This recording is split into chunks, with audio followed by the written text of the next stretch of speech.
क्या मुस्लिम देश सिर्फ मुसलमानों का समर्थक होने का दिखावा करते हैं? क्या बड़े बड़े मुस्लिम देश सिर्फ अपनी ब्रांडिंग के लिए नाम ही करते हैं? क्या गाज़ा के शरणार्थियों के लिए मुस्लिम देश एक नहीं हो सकते?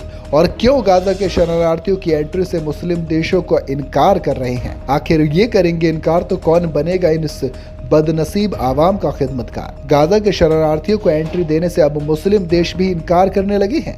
जॉर्डन के राजा ने कहा कि उनका देश और मिस्र एक भी शरणार्थी को अपने देश में प्रवेश नहीं देंगे।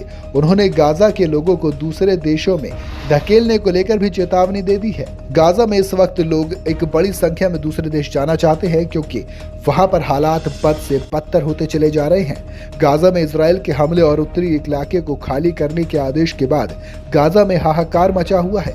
हर तरफ तबाही का मंजर है। गाज़ा के अस्पतालों में पैर रखने की जगह नहीं है। संयुक्त राष्ट्र ने भी गाज़ा में खाने के संकट की चेतावनी दे दी है। गाज़ा को आने वाली मानवीय सहायता मिस्र से लगे रफा बॉर्डर क्रॉसिंग पर फंसी हुई है। ऐसे हालात में गाज़ा के लोग अपने घर बार छोड़कर दूसरे देशों में शरण लेने की कोशिश में है। इजराइल की तीन तरफ से जबरदस्त घेराबंदी की वजह से गाज़ा के निवासियों के लिए मिस्र की सीमा से लगे बॉर्डर क्रॉसिंग ही बाहर निकलने का इकलौता रास्ता बचा हुआ है, लेकिन इजराइल के हमले की वजह से ये अभी तक बंद है। इस बीच जॉर्डन के राजा अब्दुल्ला ने ऐलान किया है कि वो फिलिस्तीन शरणार्थियों को मिस्र और जॉर्डन में नहीं लेने वाले हैं। जॉर्डन के राजा अब्दुल्ला ने मंगलवार को फिलिस्तीनी शरणार्थियों को मिस्र या जॉर्डन में धकेलने की कोशिश के खिलाफ चेतावनी दे दी है। उन्होंने कहा कि गाज़ा और वेस्ट बैंक के अंदर मानवीय स्थिति से निपटे जाना चाहिए।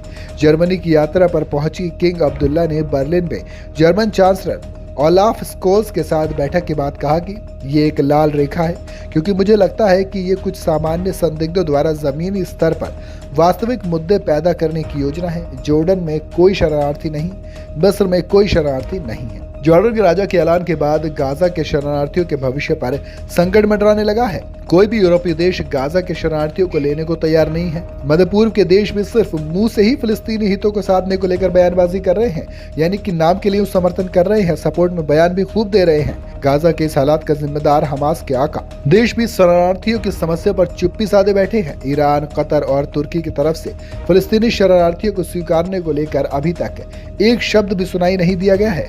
ये देश बाहर बयानबाजी तो खूब कर रहे हैं, पर जमीन पर सहायता के लिए इनकी कोशिश शून्य है। यूरोप की बात करें तो यूरोप पहले से ही शरणार्थी संकट से जूझ रहा है।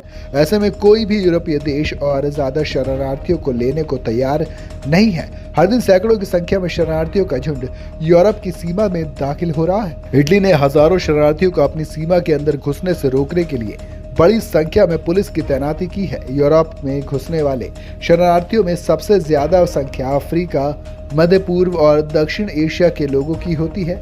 ये शरणार्थी अक्सर चोरी छुपे यूरोपीय देशों में एंट्री की कोशिश करते हैं। ऐसे में सवाल एक बार फिर से उन तमाम मुस्लिम देशों पर आ गया, फिर चाहे वो यूएई हो, चाहे टर्की हो, ईरान हो, इराक हो, क्योंकि इनके बारे में कहा जाता है कि ये बहुत मुखर होते हैं और बयानबाजी भी खूब आ रही है कि हम फिलिस्तीनियों के सपोर्ट में है, सपोर्ट फिलिस्तीन, स्टैंड विद फिलिस्तीन, फ्री फिलिस्तीन। लेकिन आप जब शरणार्थियों की बात करते हो तो आप उनको अंदर लेने के लिए, अपने देश में बुलाने के लिए एक शब्द नहीं बोलते। ऐसे में सवाल उठते हैं कि क्या आप सिर्फ बाहरी समर्थन करते हैं या दिखावे का समर्थन करते हैं, या फिर आप सिर्फ खुद की ब्रांडिंग करने के लिए, खुद को एक बड़ा मुस्लिम देश, मुस्लिम सेंट्रल मानने आने के लिए इस तरह के दावे करते हो। जब हकीकत में ज़रूरत होती है तब आप कहीं भी नज़र नहीं आते। आपको क्या लगता है, मुस्लिम देशों को इस पर स्टैंड क्लियर करना चाहिए? और मुस्लिम देशों के इस स्टैंड से आप कितने सहमत हैं, मुझे कमेंट में ज़रूर बताइएगा।